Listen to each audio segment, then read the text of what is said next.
नमस्कार, आप देख रहे हैं इंडिया टीवी। आपके साथ मैं हूं मीनाक्षी जोशी। दोपहर के 3 बज गए हैं, वक्त हो गया है राजधर्म का। राजधर्म में आज सबसे पहले बात होगी दुनिया में एक नई जंग के आगाज की।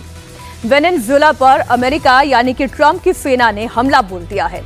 अमेरिका के हमले से वेनेजुएला की राजधानी कराकस में धुआं, आग और तबाही दिखाई दे रही है। अमेरिका के fighter jet Apache Chinook helicopter Venezuela के आसमान में गरजते और गोले बरसाते हुए नजर आए। काराकास में अमेरिकी डेल्टा फोर्स ने तबाही मचाई है। वेनेजुएला के 6 मिलिट्री बेस पर हमला किया गया है। स्काई न्यूज अरेबिया ने यह दावा किया है कि वेनेजुएला के रक्षा मंत्री के घर पर भी अटैक हुआ। वेनेजुएला अटैक पर अभी डोनाल्ड ट्रंप ने बयान दिया। अमेरिकी फोर्सेस ने मादुरो को बंधक बना लिया है। ट्रंप ने सोशल मीडिया पर यह बड़ा दावा किया। वेनेजुएला अटैक पर ट्रंप का बड़ा दावा, बड़ा बयान। अमेरिकी फोर्सेस ने वहां के राष्ट्रपति मादुरो को बंधक बना लिया है। ट्रंप ने सोशल मीडिया पर यह दावा किया है। हमने लगातार तस्वीरें आपको दिखाई कि कैसे वहां पर अपाचे और चिनूक हेलीकॉप्टर से पैराट्रूपर्स उतारे जा रहे हैं। और हम ये पूछ रहे थे किस लिए।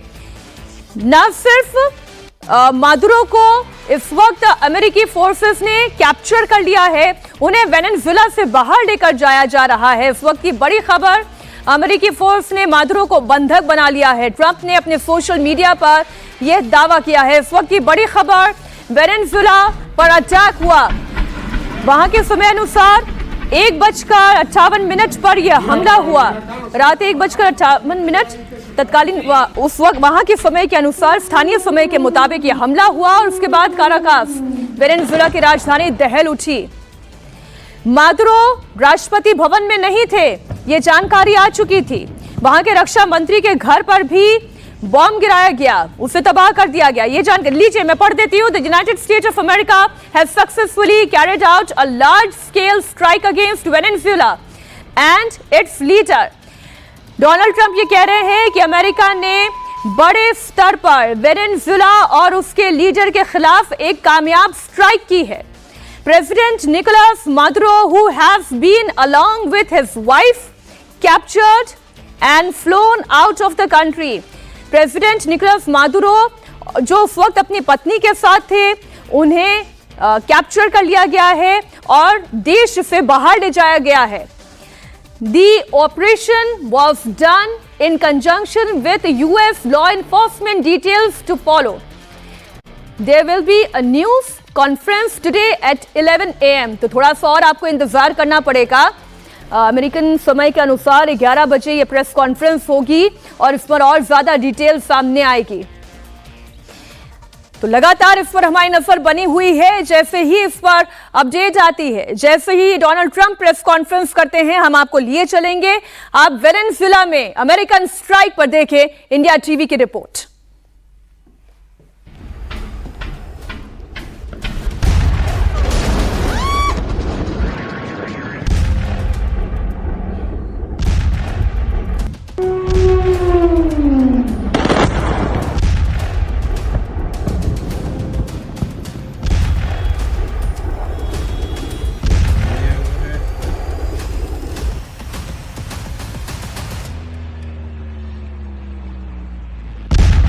ट्रंप का वॉर प्लान, धुआं वेनेजुएला।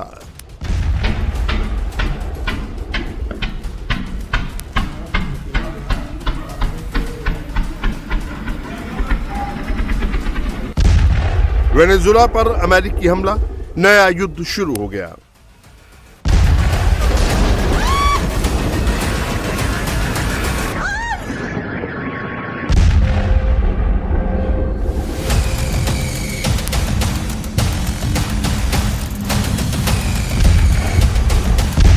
ट्रंप करें शांति की बात, वेनेजुएला पर बमों की बरसात।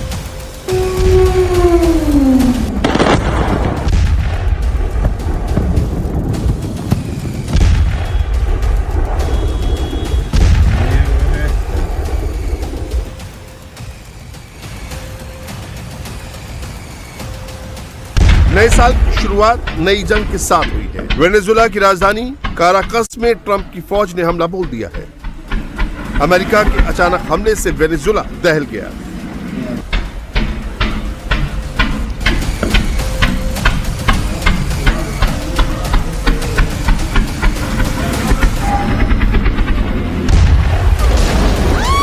जब वेनेजुएला में लोग सो रहे थे तभी अमेरिका ने बम बरसाना शुरू कर दिया। वेनेजुएला के आसमान में गोले बारूद बरसने लगे।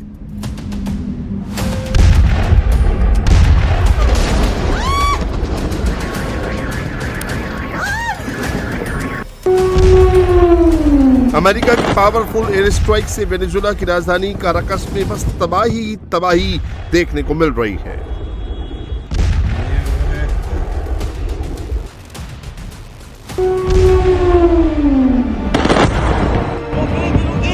वेनेजुएला के आसमान में अमेरिका के कई चिनूक उड़ते नजर आ रहे थे। चिनूक की मौजूदगी ये दिखाती है कि अमेरिका पूरी तरह से जंग में उतर चुका है।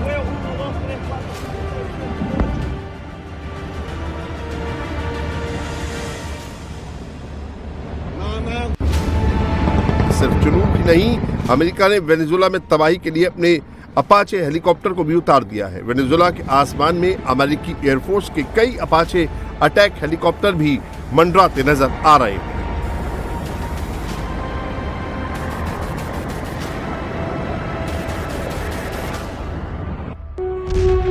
अमेरिका ने वेनेजुएला के डिफेंस हेडक्वार्टर को भी निशाना बनाया है। वेनेजुएला के डिफेंस हेडक्वार्टर में अमेरिकी एयर स्ट्राइक से एक बड़ा धमाका हुआ और चीख पुकार मच गई।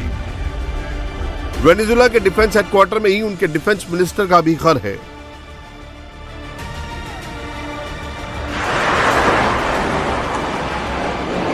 रात में ही नहीं, दिन में भी अमेरिकी फौज वेनेजुएला में तबाही बरपा रही है।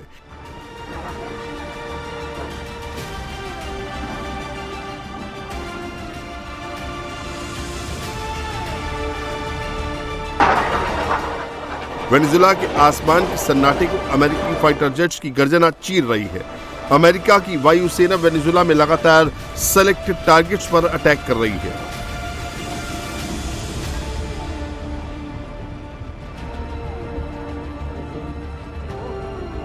ट्रंप ने मादुरो के देश में ऐसा हमला किया कि पूरी रात धमाके ही धमाके सुनाई दिए। एक के बाद एक अमेरिकी ताकतवर फाइटर जेट्स बम बरसाते रहे। आग और धुएं का गुबार हर तरफ नजर आने लगा।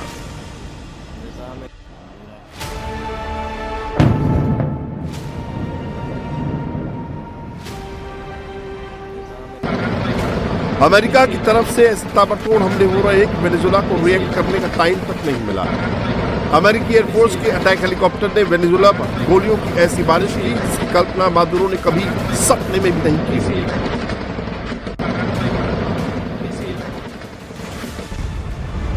वेनेजुएला की राजधानी काराकस अमेरिका का मेन टारगेट था। ये एक कार सवार शख्स के मोबाइल में रिकॉर्ड वीडियो है। अमेरिका ने किस कदर हमला किया तस्वीरें देखकर साफ हो जाता है। मैं चाकाओ में रहता हूँ। लगभग 1.5 घंटे पहले हमें विमानों के उड़ने और धमाकों की आवाज सुनाई दी। कई धमाके हुए, कम से कम 8 या 10। और अब मैं बाहर देखने गया तो चारों ओर सिर्फ धुआं ही धुआं, जिसमें क्रेयोलिन की गंध आ रही है। अमेरिका ने हमला बोला तो मादुरो ने देश छोड़ने की तैयारी कर ली। तस्वीरों में मादुरो प्रेसिडेंशियल पैलेस से गाड़ियों के काफिले के साथ भागते नजर आ रहे हैं।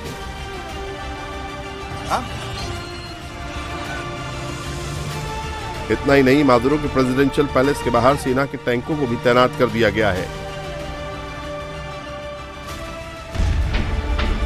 ये तो अमेरिका की तरफ से सिर्फ मादुरो के लिए ट्रेलर है। आगे ट्रंप वेनेजुएला में और तबाही का प्लान तैयार जरूर कर रहे होंगे। ऐसे में आने वाले समय में वेनेजुएला में यूक्रेन जैसी तबाही देखने को मिल सकती है। वेनेजुएला पर ट्रंप का जलजला क्यों?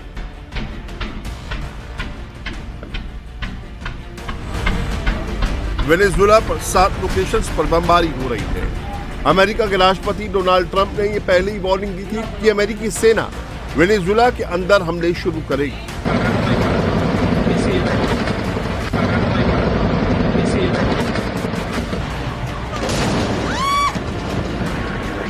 हाल के दिनों में अमेरिका ने वेनेजुएला से जुड़े कई तेल टैंकर जब्त किए हैं और एक सैन्य कार्रवाई भी की है। इससे हालात और बिगड़ गए हैं।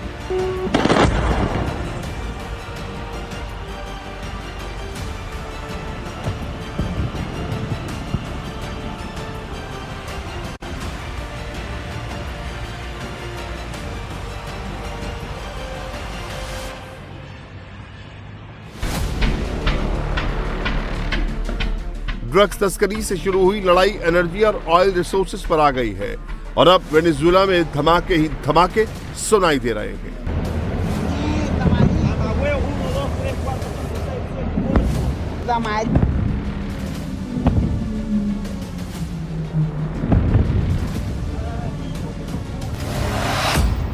वेनेजुएला के पास दुनिया में सबसे ज्यादा 304 क्रूड ऑयल रिजर्व है। वेनेजुएला हर दिन लगभग 10 लाख बैरल तेल का प्रोडक्शन करता है। सऊदी अरब के पास 267 ऑयल रिजर्व है, ईरान के पास 209, इराक के पास 201 ऑयल रिजर्व है, यूएई के पास 113 और रूस के पास 80 ऑयल रिजर्व है। ट्रंप पहले भी कह चुके हैं कि वेनेजुएला के पास जितना तेल है वो सब अमेरिका का है। अमेरिका 2026 में ताकत के बल पर इसे लेकर ही रहेगा।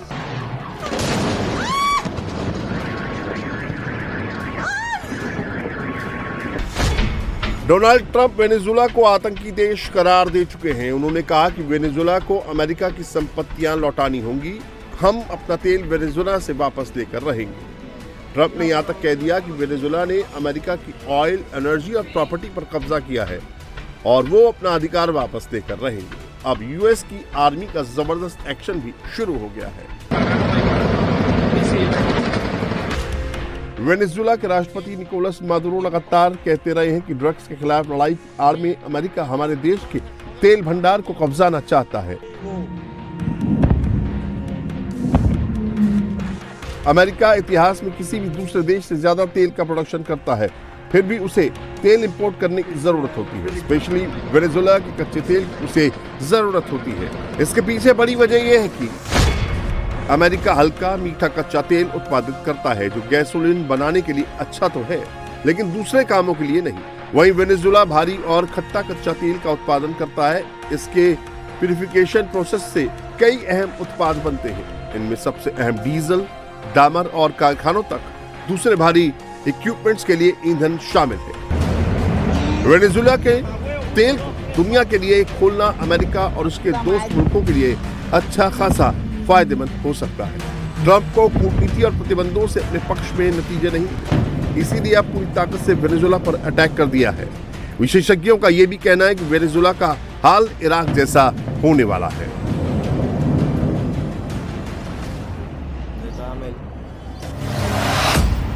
अमेरिका सितंबर से अब तक कैरिबियन और प्रशांत क्षेत्र में कई हवाई हमले कर चुका है। ड्रग्स की तस्करी करने वाले जहाजों के खिलाफ ये एक्शन कहा गया। इसमें 100 से ज्यादा लोगों की मौत हो गई। मादुरो ने गुरुवार को एक इंटरव्यू में कहा था कि ट्रंप वेनेजुएला में सरकार बदलना चाहते हैं। मादुरो को चिंता अब अमेरिकी अटैक के बाद और ज्यादा बढ़ गई है। सवाल ये है कि क्या मादुरो ट्रंप की बात मानेंगे और तेल कुएं अमेरिका के हवाले कर देंगे।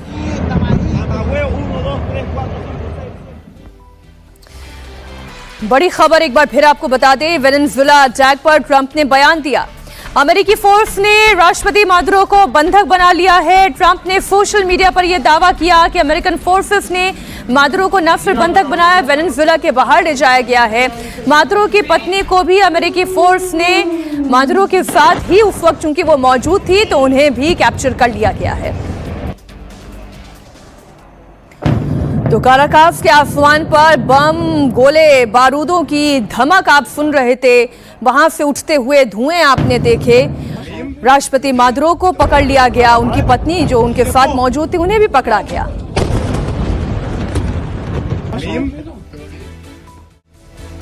वेनेजुएला पर अमेरिका के हमले से पूरी दुनिया दहल गई है। सवाल यह है कि वेनेजुएला के बाद क्या अब अगला नंबर ईरान का है? ट्रंप ने अपना टारगेट लॉक्ड एंड लोड कर लिया है। हमले से पहले ईरान को चेतावनी भी दे दी। इस बीच खामेनेई के खिलाफ ईरान के अंदर भी बगावत तेज हो गई है। ईरान के करीब 70 शहरों में खामेनेई शासन के खिलाफ विद्रोह की आग है, वो फैली हुई है। विरोध प्रदर्शन कर रही आवाम उग्र होती जा रही है। जगह जगह इस्लामिक रिपब्लिक ऑफ ईरान के झंडे जलाए जा रहे हैं। सुप्रीम लीडर खामेनेई की तस्वीरों को आग के हवाले किया जा रहा है। उधर सुरक्षा बल प्रदर्शनकारियों पर गोली चला रहे हैं। इस हिंसक प्रदर्शन में अब तक 10 लोगों की जान जा चुकी है। 46 साल में पहली बार ईरान की अयातुल्लाह हुकूमत पर इतना बड़ा संकट मंडरा रहा है, वो भी बाहर से नहीं बल्कि अंदर से। उनके अपने देश से, उनके अपने जेनजी से, उनकी अपनी महिलाओं से। बाहर से इजराइल और अमेरिका लगातार इस प्रदर्शन को हवा दे रहा है, ईरान के खिलाफ युद्ध छेड़ने की धमकी दे रहे हैं, तो अंदर से ईरानी आवाम इस्लामी हुकूमत को उखाड़ फेंकने पर आमादा नजर आ रही है। यानी खामेनेई के सामने अब डबल चैलेंज है। वो इस डबल चुनौती से कैसे निपटेंगे, इस रिपोर्ट में देखिए।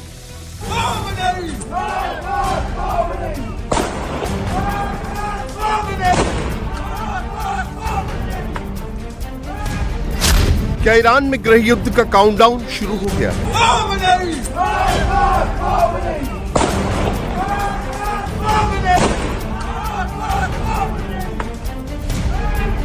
क्या खामेनेई ने विद्रोह की आवाज को चलने के लिए शूट एट साइट का ऑर्डर दे दिया है?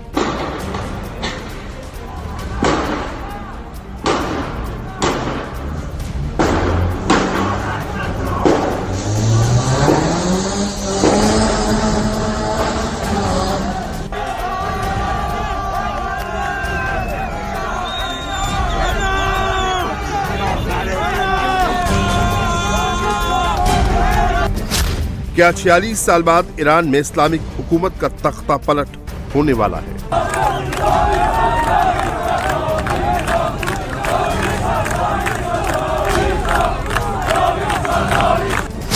क्या इजराइल के इशारे पर अमेरिका ईरान पर करने वाला है हमला?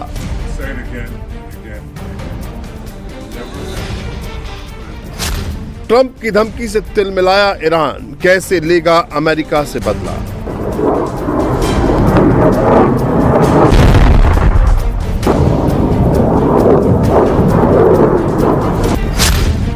तेहरान में एक के बाद एक लैंड हो रहे रूस के कार्गो विमान से क्यों मचा तहलका?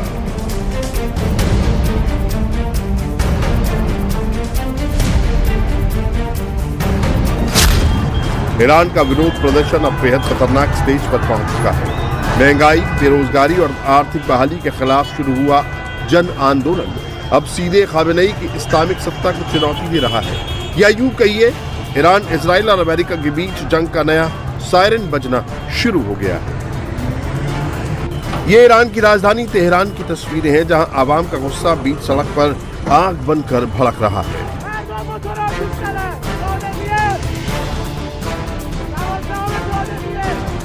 पब्लिक ईरान के सुप्रीम लीडर के खिलाफ सरेआम नारेबाजी कर रही है।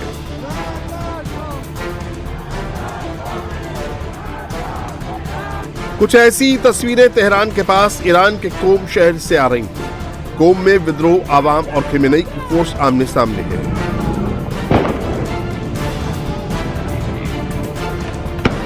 ईरान के कोम शहर को शिया धर्मगुरुओं का गढ़ कहा जाता है।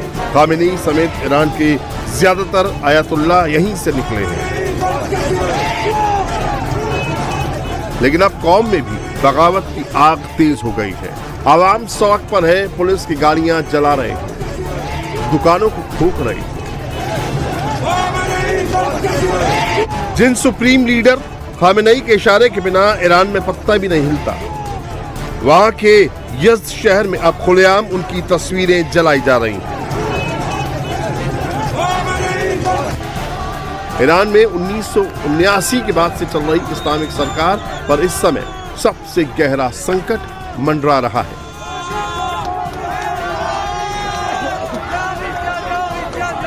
जगह जगह आवाम इस्लामिक सरकार का खुलेआम झंडा उतार रही है। ईरान के बुशहर से भी कुछ ऐसी तस्वीरें आई हैं। प्रदर्शनकारियों ने यहां भी इस्लामिक हुकूमत के परचम को उतार फेंका। ईरान में बगावत की आग ईरान के करीब 70 शहरों में फैल चुकी है। तेहरान, मशहद, कोम, इस्फहान और खुजेस्तान जैसे ईरान के प्रमुख शहरों में लोग सड़क पर उतरकर विद्रोह का बिगुल फूंक रहे हैं। आवाम का विद्रोह प्रदर्शन उग्र होता जा रहा है। जगह जगह तोड़फोड़ और आगजनी हो रही है। आवाम अब पीछे हटने के मूड में नहीं है। सड़कों पर खुलेआम खामेनेई मुर्दाबाद के नारे लग रहे हैं। वहीं शाह रजा पहलवी के सपोर्टर पहलवी वापस आएगा के नारे लगा रहे हैं।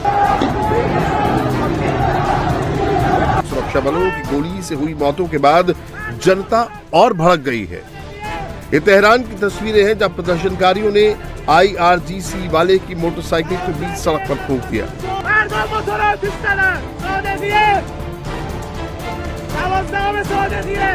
गुस्साए प्रदर्शनकारियों ने फार्स प्रांत के मानवदश्त में भी जबरदस्त बवाल मचाया है। प्रदर्शनकारियों ने मानवदश्त में पुलिस स्टेशन पर धावा बोलकर वहां कब्जा करने की कोशिश की। ईरान में बड़ी संख्या में लोग सड़क पर उतर रहे हैं। खामेनेई की सत्ता को उखाड़ फेंकने के लिए शहर शहर प्रोटेस्ट हो रहा है। सुप्रीम लीडर के खिलाफ हिजाबी औरतें भी अब सड़क पर आ गई हैं। खामेनेई के खिलाफ नारेबाजी कर रही हैं।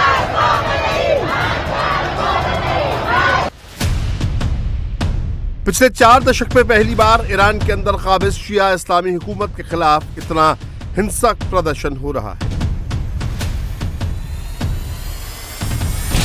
खामेनेई के सामने एक तरफ गृह युद्ध के हालात से निपटना है, 50 शहरों में फैल चुके उग्र प्रोटेस्ट को कंट्रोल करना है, दूसरी तरफ ट्रंप और नेतन्याहू की चुनौती से निपटना है।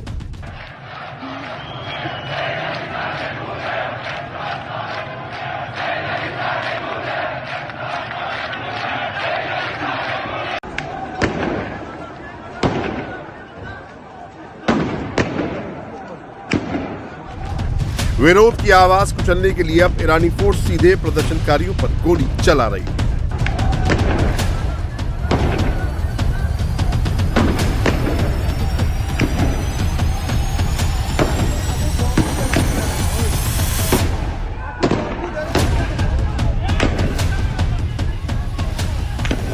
ये ईरान का करमान शाह है जहां सड़क पर प्रोटेस्ट कर रहे प्रदर्शनकारियों पर ईरानी सुरक्षा बलों ने ताबड़तोड़ गोलियां चला दी।